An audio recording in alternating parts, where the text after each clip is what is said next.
प्यारे दोस्तों, आपके बोर्ड ने एमपी बोर्ड ने मॉडल पेपर जारी कर दिए हैं 2022 एग्ज़ाम के लिए। सब्जेक्ट इंग्लिश का सॉल्यूशन दिखा रहा हूं मैं आपको। इसमें कंप्लीट सॉल्यूशन देखेंगे। इंग्लिश आपका जो सब्जेक्ट है इसका 80 नंबर का पेपर रहेगा। आपको 3 घंटे का समय दिया जाएगा। इस तरह से ये क्वेश्चन आपका जो पेपर है आप बोर्ड की डायरेक्ट वेबसाइट से भी डाउनलोड कर सकते हो। इसके लिए मैंने एक वीडियो बना दिया था कि ये कैसे आपको डाउनलोड करना है।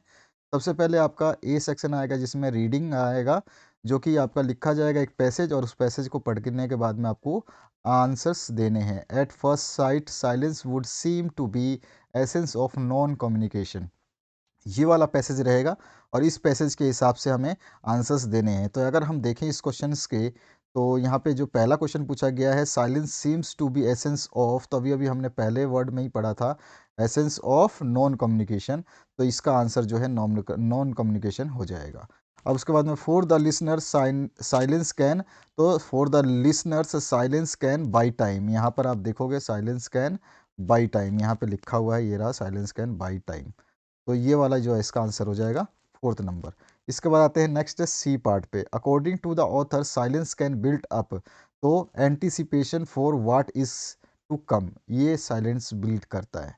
उसके बाद नेक्स्ट जो क्वेश्चन है the adjective form of the word silence is, तो उसका होता है silent.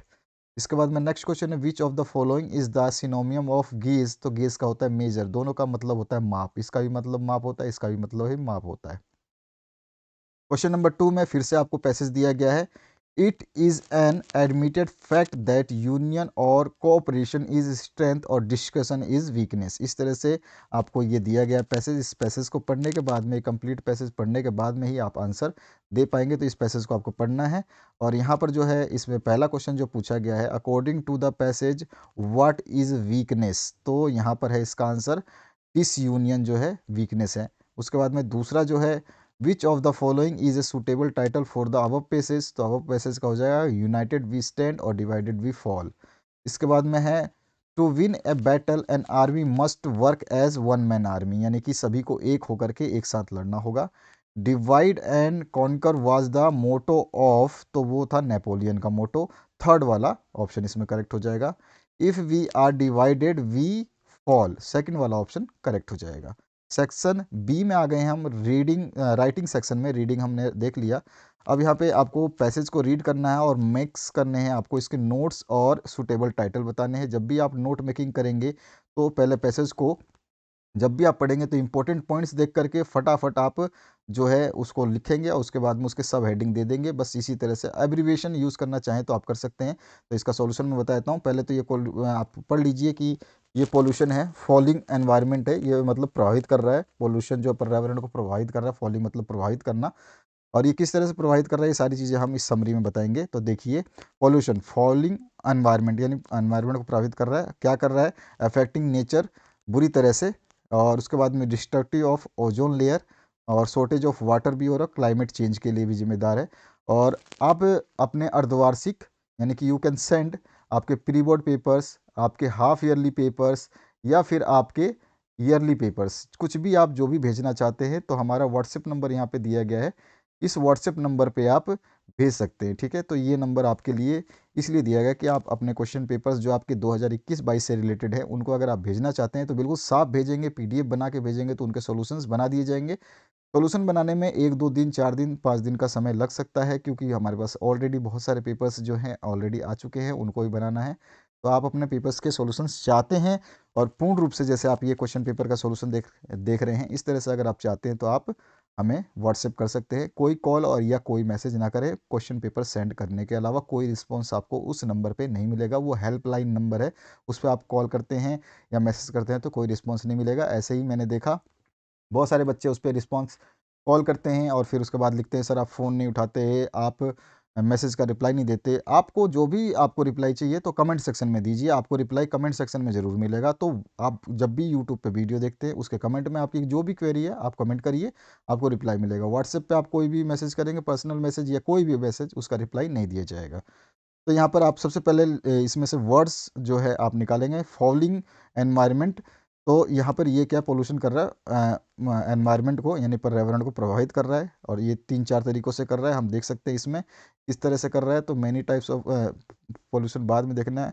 Pollution is affecting nature को कर रहा है। फेसिंग प्रॉब्लम, ग्लोबल वार्मिंग हो रही है, डिस्ट्रक्शन ऑफ ओजोन लेयर हो रहा है, शॉर्टेज ऑफ ड्रिंकिंग वाटर हो रहा है, क्लाइमेट चेंज हो रहा है। इस तरह से हम लिख देंगे। मैनी टाइप्स है, तो यहाँ पे आपको दे रखा है पॉल्यूशन के types, there are many types, तो अब इसके हेड सब हेडिंग्स लिखेंगे पॉल्यूशन के। Water pollution, noise pollution, soil pollution, इस तरह से। एयर पोल्यूशन, तो यहाँ पे हमने लिख दिया एयर, वाटर, नॉइज, सॉइल। उसके बाद में कॉजेज़ क्या लिख सकते हैं, कॉजेज़ में मैनी कॉजेज़ लिख सकते हैं, जिसमें स्मोक है, हार्मफुल वेस्ट है, हार्मफुल केमिकल्स है, फर्टिलाइजर एंड पेस्टिसाइड्स हैं, ठीक है, आपका रासायनिक उर्वरा और खाद है। उसके बाद में डिजीज़ेज़ है, तो इसके साथ एयर पोल्यूशन की वजह से लंग कैंसर और हार्ट डिजीज़ हो सकता है। उसके बाद कंट्रोल, तो है lace use of plastic bag, pesticides, vehicles का लेस यूज़ करके कंट्रोल हो जाएगा। और टाइटल लिखेंगे एनवायरमेंटल पोल्यूशन। तो इस तरह से ये आपका शॉर्ट नोट हमने बता दिया इस पैराग्राफ का।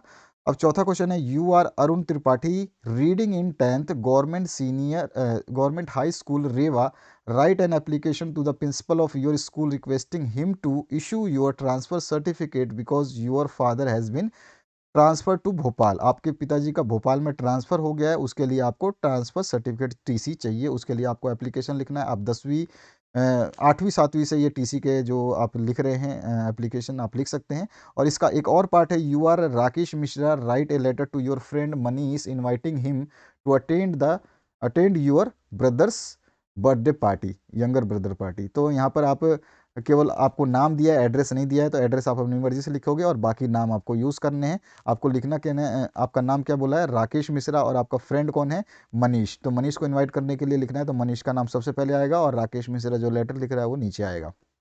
सबसे पहले आप जो भी एड्रेस डालना चाहते हैं, 26 महाकालेश्वर रोड, या फिर आप उज्जैन रोड, या आप एमपी रोड, या फिर कुछ भी, सतना रोड, कुछ भी डाल दो।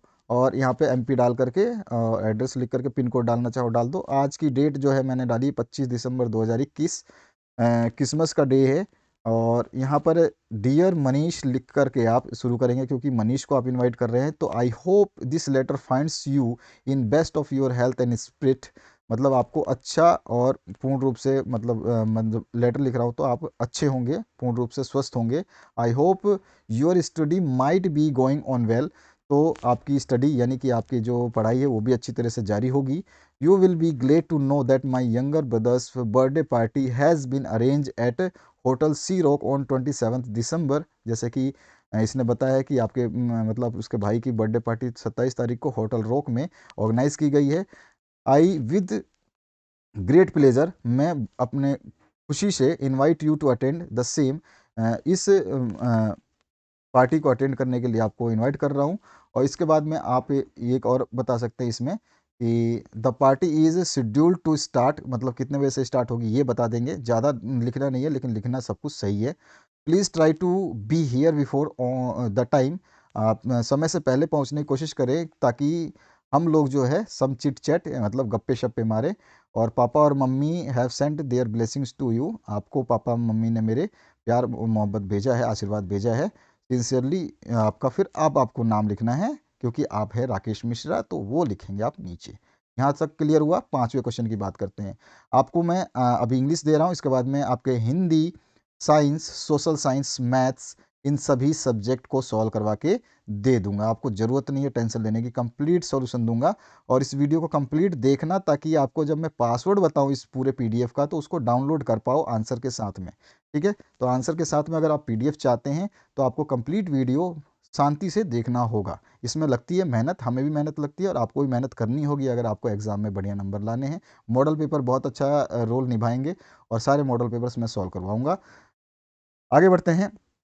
तो यहाँ पर जो पूछा गया है आपसे, राइट एन ऐसे on any of the following in 150 words. तो आपके पास चार टॉपिक्स हैं, इनमें से कोई भी एक टॉपिक पे आप लिख सकते हैं।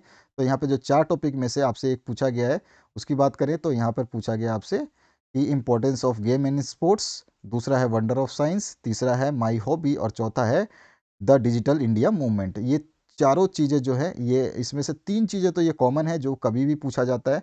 The digital India movement is the best, क्योंकि अभी डिजिटल इंडिया बहुत ज़्यादा हो रहा है। आप देख रहे हैं आज अभी तो आप एटीएम एटीएम जाना भी भूल गए होंगे। चलिए खैर हम स्टार्ट करते हैं। तो हमने बताया है importance of games and sports. तो इसके बारे में आप लिखेंगे तो कभी भी जब कीवर्ड लिखें तो आप बहुत अच्छी तरीके से, सावधानी से और तरीके से लिखें। Importance of games and sports में लिखेंगे, games and sports makes us healthy and fit for work. Games and sports are very necessary in our life. Games and sports make us fit, active, fresh and social. इसके बाद में they teach us a lesson of discipline, brotherhood and national unity. Games and sports have much value in development of body and are as important as that A of a mind. तो इस तरह से आप इसको पूर्ण रूप से समझाते हुए लिखेंगे ताकि एग्जामिनर समझे कि हाँ आपने ये याद किया था और आप अच्छे तरीके से लिख रहे हैं। ठीक है, तो ये हो गया इसका आंसर। आगे बढ़ते हैं इसके पैराग्राफ के दूसरी तरफ। तो ये है paragraph, they teach us the lesson of discipline, तो हमने दिखाई दिया आपको। A healthy minds dwells in a healthy body, यानी कि जो आपका हेल्दी माइंड है, मतलब अच्छा मस्तिष्क जो है वो अच्छे शरीर पे, हेल्दी हष्ट-पुष्ट स्वस्थ शरीर में ही विकसित होता है। Games keeps the body fit and active. इस तरह से आप इसको लिख करके और यहाँ तक जो है इस पैसेज को कंप्लीट करोगे तो ये पूरा पैसेज जो है इतना बड़ा आपको लिखना होगा। आप चाहे तो इसमें से वर्ड्स चेंज कर सकते हैं, पैसेज चेंज कर सकते हैं, लाइन चेंज कर सकते हैं, आपकी मर्जी है। मैंने अपनी मर्जी से जितना शॉर्ट हो सके और जितना अच्छा हो सके, जितने अच्छे छोटे-छोटे वर्ड यूज़ कर सकें, वैसा करके लिखा है। आपकी मर्ज़ी है, आप ये याद करें या फिर आप अपनी बुक से या फिर कहीं से रेफ़र करके याद कर सकते हैं। इसी का और पार्ट में है, आपसे पूछा गया है राइट एन आर्टिकल और a paragraph on any one of the following topics. तो आप या तो ये ऐसे लिखो जो कि आपको दिया गया है, ठीक है? जो कि ऐसे के लिए, और इसी का और पार्ट है 5वें क्वेश्चन का, या तो आप लिखो एक पैराग्राफ या आर्टिकल जो एडवांटेज एंड डिसएडवांटेज जो मोबाइल के ऊपर लिख सकते हैं। पहला टॉपिक दिया है। दूसरा इंपॉर्टेंस ऑफ क्लासरूम टीचिंग। उसके अलावा है स्वच्छ भारत मिशन, ये भी काफ़ी फेमस है, आने के बहुत सारी संभावना है इसकी। और इम्पोर्टेंस ऑफ फॉरेस्ट, तो ये हमेशा आने का संभावना रहता है क्योंकि पॉल्यूशन इतना फैला दिया ना, तो फॉरेस्ट को याद दिलाना पड़ता है लोगों को। आगे बढ़ते हैं क्वेश्चन नंबर 6 पे। On the basis of the picture given below right A short paragraph about importance of tree.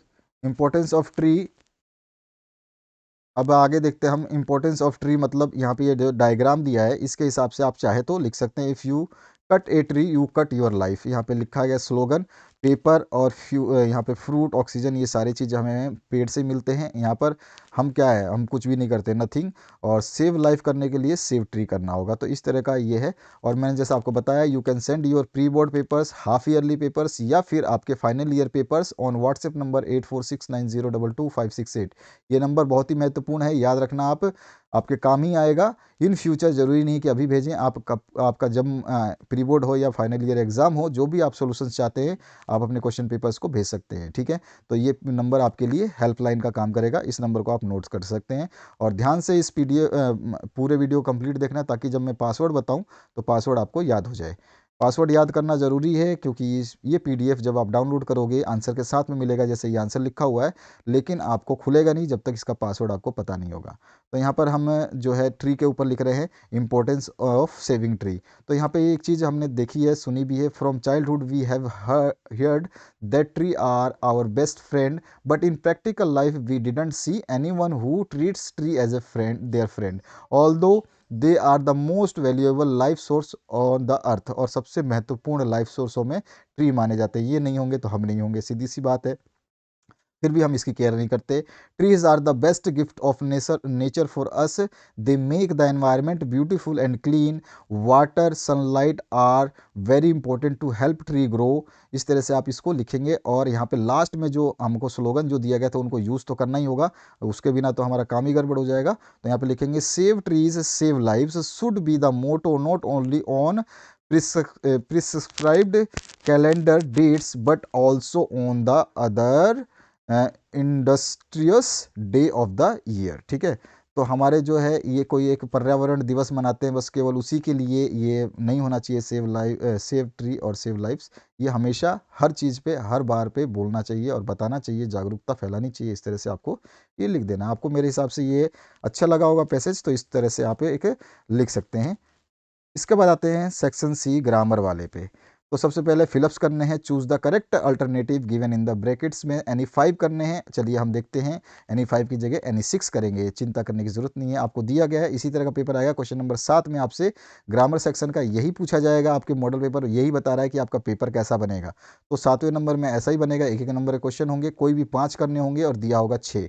पहला क्वेश्चन है she dash her homework daily. तो यहाँ पे देखिए डेली जब आता है तो प्रेजेंट आपका परफेक्ट प्रेजेंट टेंस होता है, और प्रेजेंट टेंस में आपका डू या डज लगता है, तो सी है तो डज लग जाएगा, तो does is the right answer. उसके बाद में मोहन डाइड, डाइड हो गया, मर गया, तो वो किससे मरा, तो ऑफ आता है, जब भी कोई बीमारी से मरा तो ऑफ, तो ऑफ मलेरिया, ठीक है। उसके बाद में स्टूडेंट डैश ओबे देयर टीचर्स, तो यहाँ पे मस्ट ऑदो नहीं आएगा, शुड आएगा, शुड मतलब उन्हें आदर करना चाहिए, तो शुड आ जाएगा। उसके बाद में आपका moon walk slowly and silently, तो मून एक ही है और इसके लिए यूनिवर्सल चीज़ जो एक होती है अपने आप में खास होती है, उसके आगे लगता है द, तो यहाँ पे हम लगा देंगे the moon walk slowly and silently.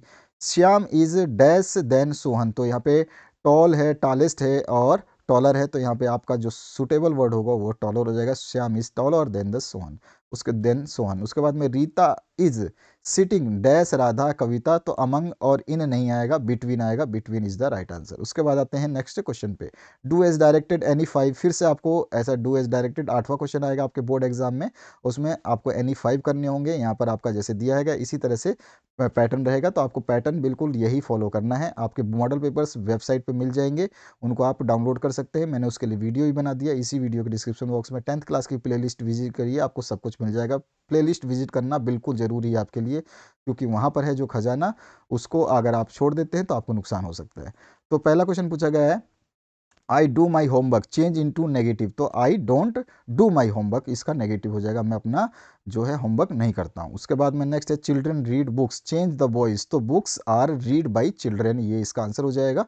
उसके बाद में नेक्स्ट है Rohan is my friend he is sitting on the last bench, तो यहाँ पे कंबाइन करना है और रिलेटिव क्लॉज लगा देना है, ठीक है। तो यहाँ पर है Rohan who is my friend is sitting at the last bench. इसके बाद आता है it is raining change into present perfect tense, तो इसका हो जाएगा इट हैज़ रेन्ड। उसके बाद में नेक्स्ट जो क्वेश्चन है इसमें आपसे पूछा गया है, इसमें पूछा गया आपसे if you run fast you can catch the train, rewrite using the unless in place of if इसको हटा देना है और इसको अनलेस लगा देना है। तो अनलेस लगाएंगे तो एक चेंज इसमें हो जाएगा, अनलेस यू रन फास्ट, ये पहला का पहला आ जाएगा, पूरा का पूरा यही चीज़ आ जाएगा, बस इफ़ हट जाएगा इसमें से, वहाँ पे लग जाएगा unless, unless you run fast you can't, can का कांट हो जाएगा, you can't catch the train, ठीक है। तो ये इसका राइट आंसर हो जाएगा।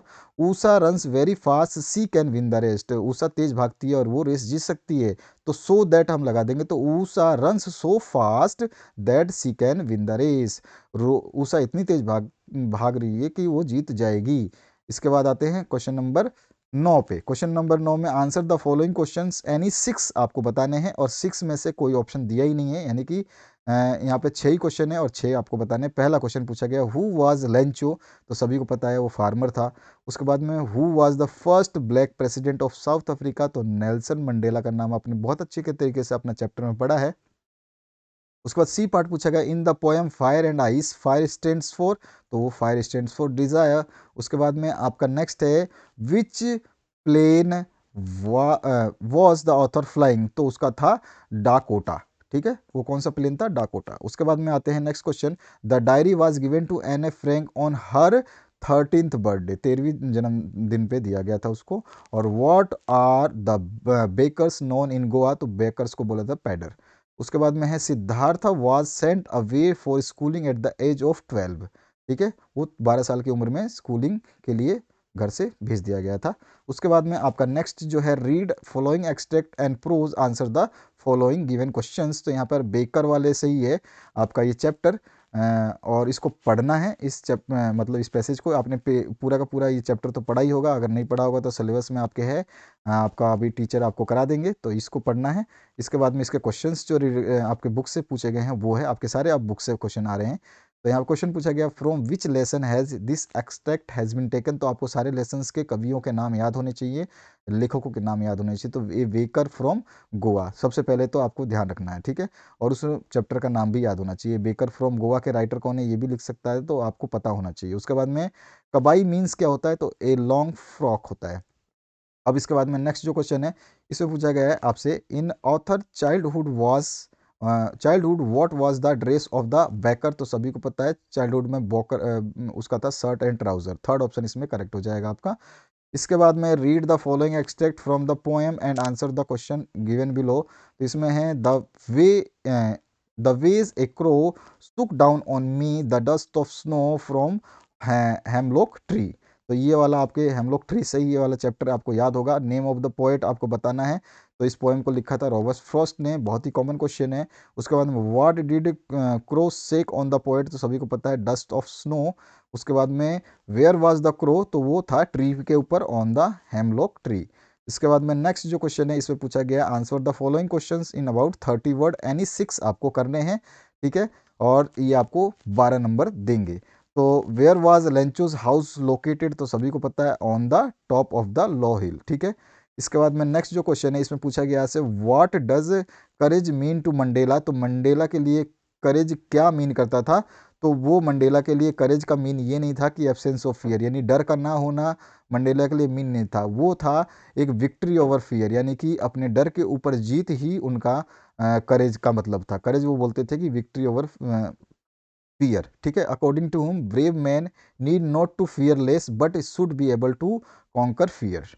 उसके बाद में नेक्स्ट जो क्वेश्चन इसमें पूछा गया है what compelled the young seagull to fly. तो उसकी हंगरी ने, यानी कि उसका हंगर जो था, young seagull was very hungry और it was his hunger that ultimately compelled it to fly, ठीक है। उसके भूख नहीं उसको मतलब उड़ने में मजबूर कर दिया था, यूँ कह सकते हैं, या तैयार कर दिया था। Why does Anne want to keep a diary. तो सभी को पता है एन ए जो थी उसका कोई दोस्त नहीं था, वो अपना दोस्त अपनी अपनी फीलिंग्स को शेयर करना चाहती थी, है ना। तो वो अपना जो कोई अच्छा एक दोस्त नहीं था जिससे वो फीलिंग शेयर कर पाए, और अपनी वो फीलिंग्स किसको शेयर करे, तो उसने एक जो है डायरी लिखना शुरू किया। उस डायरी का नाम भी उसने रखा किटी। कभी कभी ये क्वेश्चन में आता है कि what was the name of Anne's diary, तो ये किटी के नाम से आपका ऑप्शन आएगा। तो कभी कभी ये भी आता है, तो ठीक है। तो इस तरह से आप इस क्वेश्चन का आंसर लिखेंगे। आपको मेरे हिसाब से समझ में आ गया होगा, इसमें ऐसे तो कोई डाउट वाली बात है नहीं। तो आगे बढ़ते हैं नेक्स्ट क्वेश्चन की तरफ। Why did Wanda Pentos Petronski sit in the last row of the class. तो Wanda Petronski sit in the last row of the class because her feet are normally packed with dry mud and the corner of the classroom is usually dirty with mud।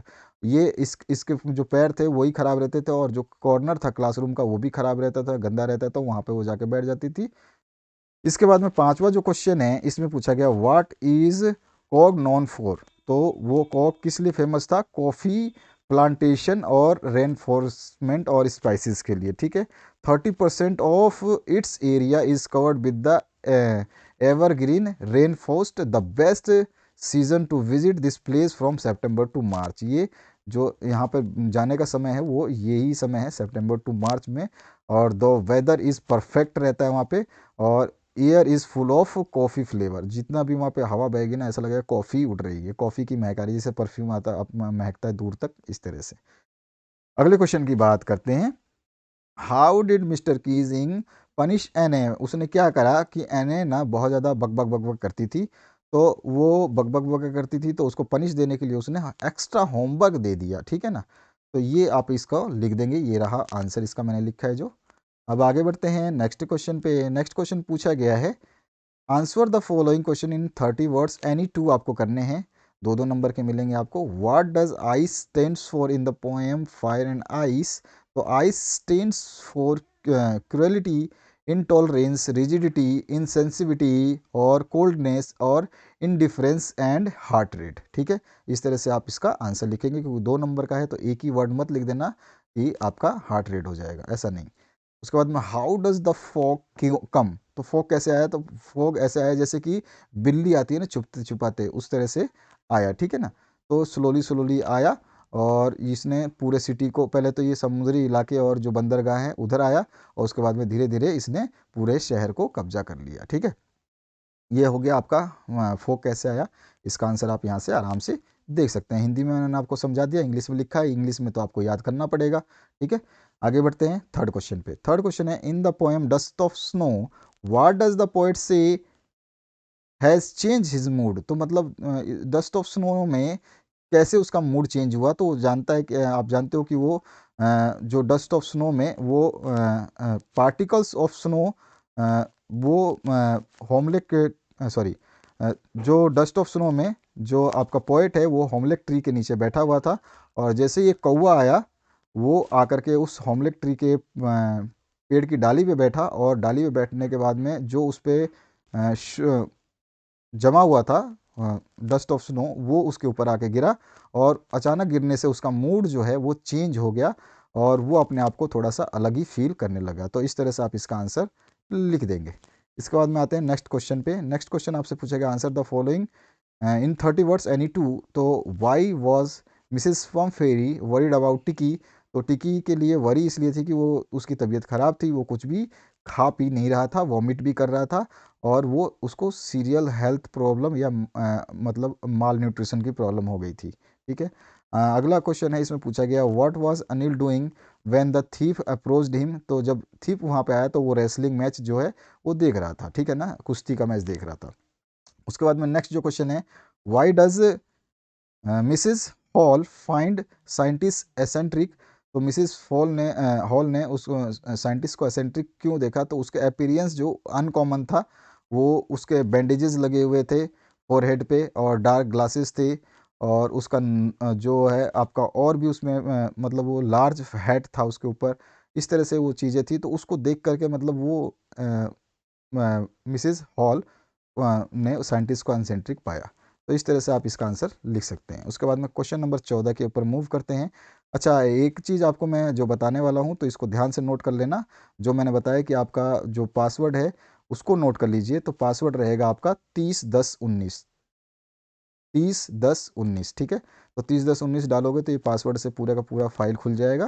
तो इसको आप ध्यान से डाल देना। यहाँ पे अगला क्वेश्चन है, what were Lencho's feeling when the hell stopped. तो लेंचो की फीलिंग क्या थी कि hello storm affected the cornfield very badly. He lamented that even a plug of locusts would have left more than what was left after the hailstorm.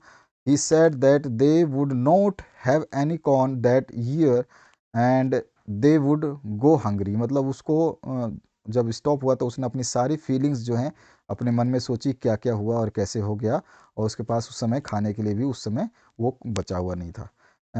अगला जो है second है, इसमें पूछेगा how did Mandela's hunger for freedom change his life. तो Mandela की भूख जो थी आज़ादी के लिए, उसने उसके जीवन को कैसे परिवर्तित किया, ये आपको बताना है। तो मंडेला जो रियलाइज़ किया कि फ्रीडम जो है वो उसको चाहिए, और वो ऐसा चाहिए कि मतलब उसमें सभी को समानता हो और किसी का डर ना हो और अच्छे तरीके से रहें। तो उसने अपने सारे कंफर्ट्स वगैरह, फैमिली वगैरह को त्याग कर दिया इसको पाने के लिए। उसने फिर अफ्रीकन नेशनल कांग्रेस पार्टी को ज्वाइन किया, और ज्वाइन करने के बाद में उसका जो है संचालन भी किया। तो इस तरह से उसकी लाइफ चेंज हो गई। ठीक है, इसके बाद में नेक्स्ट जो क्वेश्चन है, इसमें पूछा गया आपसे, व्हेन हर सन डाइज और Kisa Gotami goes from, when her son dies, Kiza Gotmi goes from house to house, what does she ask for। तो वो सभी से पूछती थी कि वो ऐसा कोई मेडिसिन दे दें जिससे उसके बच्चे को वापस जीवित किया जा सके। ठीक है, उसके लाइफ को वापस पाया जा सके, वो मेडिसिन मांगने के लिए घर घर वो जा कर के पूछती थी। ठीक है, इसके बाद में नेक्स्ट जो क्वेश्चन है, इसमें पूछा गया 15 number, compare the life of a tiger in a cage and in forest, describe in the poem a tiger in the zoo, about 75 words. तो इसमें कुछ भी नहीं है, आपको बस इतना बताना है कि एक केज में जब एक टाइगर रहता है तो उसको फ्रीडम नहीं रहती है, वो फील्स जो उसकी फीलिंग है वो अनहैप्पी रहती है, फ्रस्ट्रेटेड रहता है, रेस्टलेस रहता है, एंग्री रहता है। और फॉरेस्ट में वो इन्जॉय करता है, मज़े से रहता है, और वो सारी की सारी चीज़ें करना चाहता है, और विलेजर्स को भी डराता है। ठीक है, इस तरह से आप जो आपके इन ए टाइगर इन द जू जो चैप्टर है उसी में से सब कुछ आपको बताना है। ऐसे तो फीलिंग्स आप बहुत कुछ लिख सकते हैं, लेकिन आपको टाइगर इन जू के चैप्टर से ही लिखना है। और फॉरेस्ट में एंजॉय करता है, लिबर्टी रहती है, आज़ादी रहती है कहीं भी घूमने की, नेचुरल हैबिटेट रहता है ना, बहुत सारी चीज़ें आप लिख सकते हो। और जो कि आपका हंटिंग वाला भी उसमें उसको थोड़ा सा वो रहता है, उसके अलावा उसमें वो हंटिंग वगैरह कर सकता है, सब कुछ कर सकता है। बट जू में ऐसा कुछ भी फीलिंग्स नहीं आती हैं और ऐसी चीज़ें नहीं कर सकता, इस चीज़ों को हमें इसमें लिखना था। 3 नंबर का क्वेश्चन है ये। इसके और पार्ट में mention 3 things that human do and animal don't. तो 3 थिंग्स आप लिख सकते हैं इसमें। एक चीज़ तो हो जाएगी animal don't cry and complain over the conditions. तो एनिमल रोते नहीं हैं और किसी की शिकायत या किसी भी कंडीशन की शिकायत नहीं करते हैं। और they don't commit sins and therefore don't weep for them. और ये मतलब इनके अंदर जो आप इंसान जैसे करते हैं ना कि उनका सेटिस्फेक्शन नहीं होता है, तो वो उनकी डिज़ायर्स कम नहीं होती है, वो डिज़ायर के लिए तड़पते रहते हैं। और उसके अलावा वो कंप्लेन भी करते हैं टाइम टू टाइम। ये सब एनिमल्स नहीं करते हैं। और जिसके लिए मतलब ये सब चीज़ें इन्हीं को मिलाकर आपको लिखना है। तो इस तरह का ये आप जो है आंसर लिखोगे। समझने की बात ये है कि सिंपली है, एनिमल्स में जो इमोशंस होती हैं, होती तो हैं, लेकिन वो इसको शिकायत नहीं करते हैं किसी से कि उसने ये कर दिया, उसने मेरा ये कर दिया, ऐसा कुछ भी शिकायत नहीं करते हैं। वो फीलिंग्स अपना जो है अपने तक ही रखते हैं, ठीक है। और बहुत सारी चीज़ें आप इसमें लिख सकते हैं। इस तरह से आपको आंसर लिखना है। उसके बाद में 16वां जो क्वेश्चन है, why does Bholi's marriage not take place, about 75 words में। तो भोली मैरिज इसलिए नहीं हुआ कि दिसंबर से उसकी शादी तय हुई थी और वो दिसंबर से शादी मतलब उसके होने वाली थी। तो लेकिन उसने क्या देखा कि एक्चुअली भोली के चेहरे पर थोड़ी सी जो है कुछ चोट के निशान हैं। तो उसने उसके फादर से दिसंबर ने रामलाल से बोला कि 5,000 रुपये दे दो मेरे को, तब मैं जाके शादी करूँगा। उसने दहेज मांगा, समझ लीजिए। तो उसने उसकी कंडीशन ऐसी नहीं थी कि वो दे पाए, और उसका फादर जो है रोने लग गया। और भोली ने ये सब देखते हुए दिसंबर से शादी करने से इनकार कर दिया। तो इस तरह से आप इसको लिख सकते हैं, ये आंसर आपका हो जाएगा। इसके बाद में 16वें का जो और पार्ट है, इसमें how did the invisible man first became visible. तो वो क्या हुआ था, स्लिप हो गया था बिग लंदन स्टोर में, और फिर उसके बाद में वो जो है विजिबल हो गया था। तो इस तरह से ये आंसर आप लिख देंगे। और जैसा मैंने बताया आपको कि ये आपका कंप्लीट क्वेश्चन पेपर था जिसका मैंने सॉल्यूशन बताया इंग्लिश का। इसी तरह से आपके अदर सब्जेक्ट्स के सॉल्यूशन बना दूंगा मैं, चिंता करने की आवश्यकता नहीं है। और अपने सेंड करने के लिए कोई भी पेपर्स इस नंबर पे व्हाट्सएप कर सकते हैं ध्यान से। और आपके प्री बोर्ड हो एग्ज़ाम या फिर आपके फाइनल ईयर या हाफ ईयर के एग्ज़ाम पेपर्स हों, उनको बिल्कुल सही तरीके से साफ़ फ़ोटो जैसे खींचते हैं उसी तरह से आपको पेपर भेजने होंगे। अगर आपका पेपर साफ़ नहीं होगा तो सॉल्यूशन नहीं बन पाएगा, ये आपको ध्यान रखना है। तो आशा करता हूँ इस वीडियो को देखने में मज़ा आया होगा, पूरा सॉल्यूशन आपको दे दिया। और इससे बेहतर जितने भी वीडियोस मैं बनाऊंगा बेहतर से बेहतर बनाऊंगा, और कोई सॉल्यूशन आपको जो इस तरह का नहीं देगा, ये मेरी गारंटी है। तो बने रहिए इस चैनल पे और देखते रहिए इस चैनल पे जितने वीडियोस हैं वो आपके काम के रहेंगे। और एक बात और बता दूं कि अगर आप अच्छा स्कोर 99.5 98 99 ऐसे जाना चाहते हैं, यानी कि 90 के ऊपर रहना चाहते हैं, तो मैं आपको एक सजेशन देता हूँ अपनी तरफ से। फ्री की एडवाइस है, आपकी मर्जी है, ले चाहे ना ले। फ्री की एडवाइस ये है कि आपका अभी नई शिक्षा नीति लागू कर दी गई है। हर स्टेट में आपका एनसीईआरटी बुक जो है चलाया गया है, जो कि आपका सिलेबस है वही उनका सिलेबस है। बस 2022 के एग्ज़ाम के हिसाब से आपका मान लीजिए कि आपके सिलेबस में जो 30% हटाया गया है, वो किसी बोर्ड में उस चैप्टर में से कोई चैप्टर नहीं हटाया गया। यानी कि आपका जो चैप्टर मान लीजिए 5 नंबर हटाया गया अगर इंग्लिश का, तो हो सकता है किसी यूपी बोर्ड में या झारखंड बोर्ड में या राजस्थान या हरियाणा बोर्ड में उसमें से वो 5 नंबर चैप्टर नहीं हटाया, उनकी जगह उसमें से 4 नंबर चैप्टर हटाया। रिड्यूस तो सभी जगह 25 से 30% ही हुआ है, लेकिन सेम बुक है और सेम आपका सिलेबस है। अगर आप उनके मॉडल पेपर्स भी देख लेते हो तो 100% गारंटी देता हूँ, लिख करके स्टाम्प पेपर पे साइन करवा लो। अगर आप दूसरे बोर्ड्स के भी क्वेश्चन पेपर्स देखते हो, एक नज़र मारते हो कि यार उसके कौन कौन से क्वेश्चन आए हुए हैं, उसमें भी एमसीक्यू आते हैं, उसमें भी ग्रामर सेक्शन आता है, उसमें भी पैसेज आता है, उसमें भी स्टोरी आती है, उसमें भी एप्लीकेशन आता है, उसमें भी आपके बुक से क्वेश्चन आते हैं, सारी चीज़ें आ गई। अब सारी चीज़ें उसमें जब आ रही हैं और आपका केवल एक मॉडल पेपर आपको मिल रहा है, तो अगर आप उन 3-4 मॉडल पेपर्स को देखते हैं तो समझिए कि आपकी बुक कंप्लीट हो गई, आपने तैयारी बेहतर से बेहतर और बेहतर कर ली।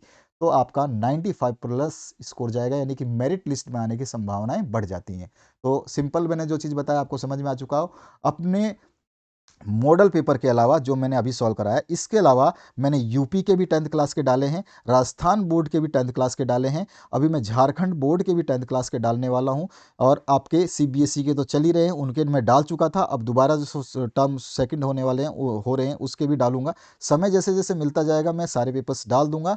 अगर आप एनसीईआरटी से बुक पढ़ रहे हैं तो सारे सिलेबस सेम है, आपको उनके क्वेश्चन पेपर को रेफर करना है, उसमें मैंने आंसर्स बता रखे हैं। ऐसा नहीं कि आपको आंसर सर्च करने पड़ेंगे तो आपको दिक्कत होगी, आंसर्स ऑलरेडी प्रोवाइडेड है, आप उनको देखोगे तो आपका काम आसानी से बन जाएगा। 100% गारंटी देता हूँ, 95% स्कोर आप कर लोगे, क्योंकि मैं सारे क्वेश्चन पेपर जब सॉल्व करता हूँ तो मैं देखता हूँ कि कॉमन क्वेश्चन घूम के आ रहे हैं। एमपी में कुछ आया है वो राजस्थान में मिल रहा है, राजस्थान वाला कुछ आया है वो झारखंड में मिल रहा है, झारखंड वाला कुछ आया है तो वो यूपी में मिल रहा है, यूपी वाला कुछ आ रहा है तो वो उत्तराखंड में मिल रहा है, इस तरह से। और उत्तराखंड वाला और यूपी वाला राजस्थान वाला मिलकर के कुछ हरियाणा मिल रहे हैं, हरियाणा वाला कुछ मिलकर के झारखंड में मिल रहा है, तो इस तरह से आपस में कॉम्बिनेशन दिखाई दे रहा है मुझे।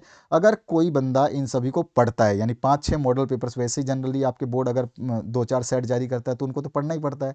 बोर्ड ने जारी नहीं किया तो आपको टेंशन क्या लेना, बोर्ड की जगह हम बता रहे हैं आपको, फ्री एजुकेशन दे रहे हैं, आपको फ्री एडवाइस दे रहे हैं, आपको लेना है लीजिए। आप सारे बोर्ड्स के पेपर जो भी आपको मिलते हैं उनको पढ़ लीजिए, उनके सॉल्यूशंस मैं दे रहा हूँ, उनको पढ़ लीजिए और आपका काम आसानी से चुटकियों में बेस्ट से बेहतर हो जाएगा। मतलब कहते हैं कि एक बेस्ट होता है, एक गुड बेटर बेस्ट होता है ना, उस बेस्ट से भी बेस्ट होगा। यानी कि आप सोच रहे होंगे कि मैं पास हो जाऊं, मैं कह रहा हूं आप 90% लाइए ना, 95 लाइए, 98 लाइए।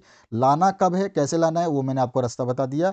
सारे बोर्ड्स के मॉडल पेपर्स मैं सॉल्व करवा रहा हूँ, उन सभी को पढ़िए। उसके अलावा आपको टेंशन लेने की कतई भी आवश्यकता नहीं है, बुक भी टच करने की आवश्यकता नहीं, क्योंकि सारे के सारे एनसीईआरटी बुक्स से है और सारे के सारे सिलेबस से ही हैं, और आपके चैप्टर से सारे क्वेश्चंस कवर कर दिए जा रहे हैं उसमें, तो आपको कुछ भी टेंशन लेने की ज़रूरत नहीं है। तो आशा करता हूँ इस वीडियो से आप लोगों को हेल्प मिली होगी, नंबर आपने नोट कर लिया होगा, और प्री बोर्ड एग्जाम पेपर या हाफ ईयरली एग्जाम पेपर या फाइनल ईयर एग्जाम पेपर, आपके एग्जाम के बाद में, जैसे आज आपका एग्जाम हुआ उसके बाद में आप घर पे आए और आप उसके बाद में अपने क्वेश्चन पेपर की साफ फोटो खींच के भेज सकते हैं, उसके सॉल्यूशंस बना दिए जाएंगे। आशा करता हूँ इस वीडियो से आपको काफ़ी हेल्प मिलेगी। आपके अदर सब्जेक्ट के सॉल्यूशंस के लिए डिस्क्रिप्शन बॉक्स में अपनी प्लेलिस्ट देखिए, अगर कोई वीडियो अपलोड नहीं किया गया तो समझ लीजिए कि उसके सॉल्यूशंस बनाए जा रहे हैं और वो जल्द ही अपलोड होने वाला है।